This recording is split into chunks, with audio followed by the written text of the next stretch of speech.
Hello. We're November 15th, 16.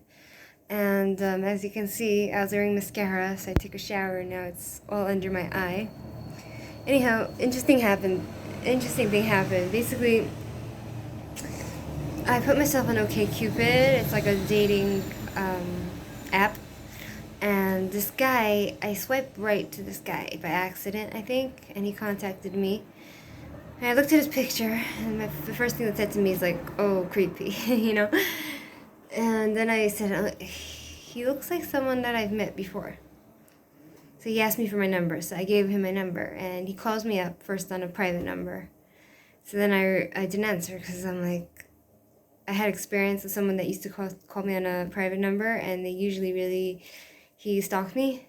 But this guy, he basically, he called me on a regular number after that. So then I had a whole conversation with him. And I said to him, I think I remember you from somewhere. And he's like, I'm like, we've met before, right? And he's like, where from? And I said, what do you do? And he says, oh, I own a salon, like for wigs. So then I remembered I had gone to this guy's house. I had met, and apparently his mother had just died, so he was all like worn out and everything. And he just wanted sex, and he kept asking for sex. And then, like, we got physical, but then I was like, oh, okay, I don't want sex. And then he's like, he kept begging and pushing, and then he's like, oh, he wanted me to go down on him. So I was like, not comfortable to do that. And his whole attitude and his whole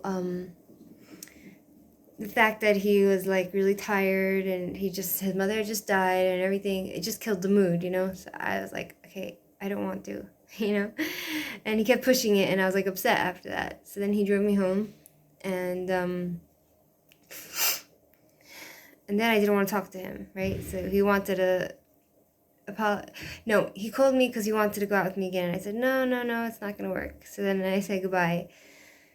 Then he contacted me. So I was talking to him on the phone, and he's like, oh, I wanted to apologize, blah, blah, blah. You were so mad. I said, no, I'm not mad. But now I remember why I was upset, you know, after I spoke with him on the phone. And I'm like, yeah, I know why I was upset, because he didn't respect me, you know.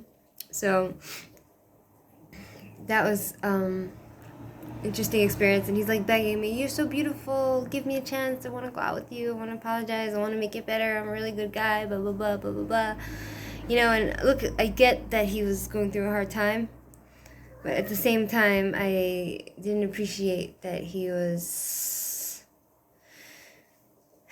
not respecting my boundaries, you know. And so now that I remember that, I'm like, okay, now I know why I was mad at you. He's like, yeah, you were really mad at me, you didn't want to talk to me. And I'm like, yeah, I don't want to talk to you. Now I remember why, you know. So I'm not gonna go out with him, you know. I'm gonna block his number or whatever. And it's funny because I just got, thank you first of all, whoever watched my video, took the time to watch about the stupid vegans. You say that yes, animals are same as humans in the way that they feel pain. Yes, they do feel pain, of course. Every animal, every living thing can feel pain. However,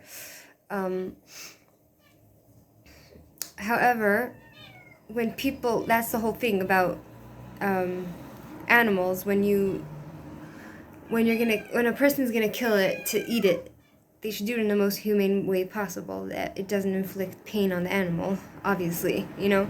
According to the Torah, you're not allowed to cause pain to an animal.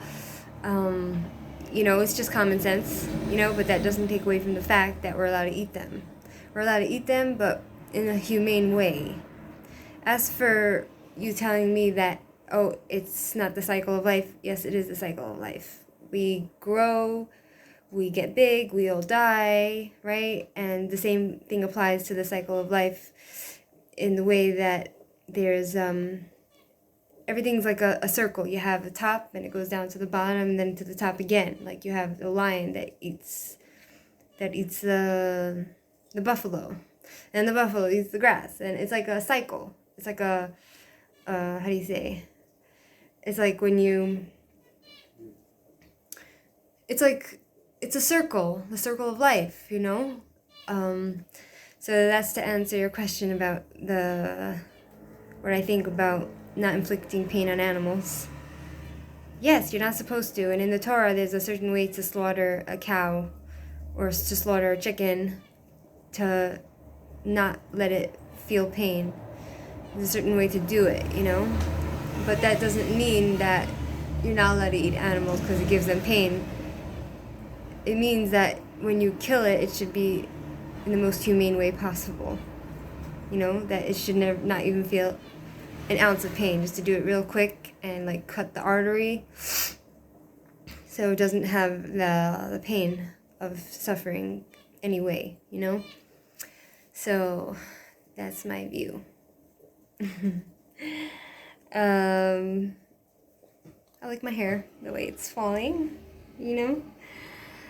I just bumped my head again on that stupid thing in the bathroom when I came out of the shower.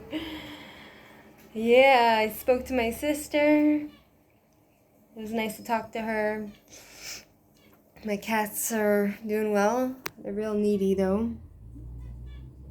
You know? As soon as I walk in the door, they're kind of demanding attention.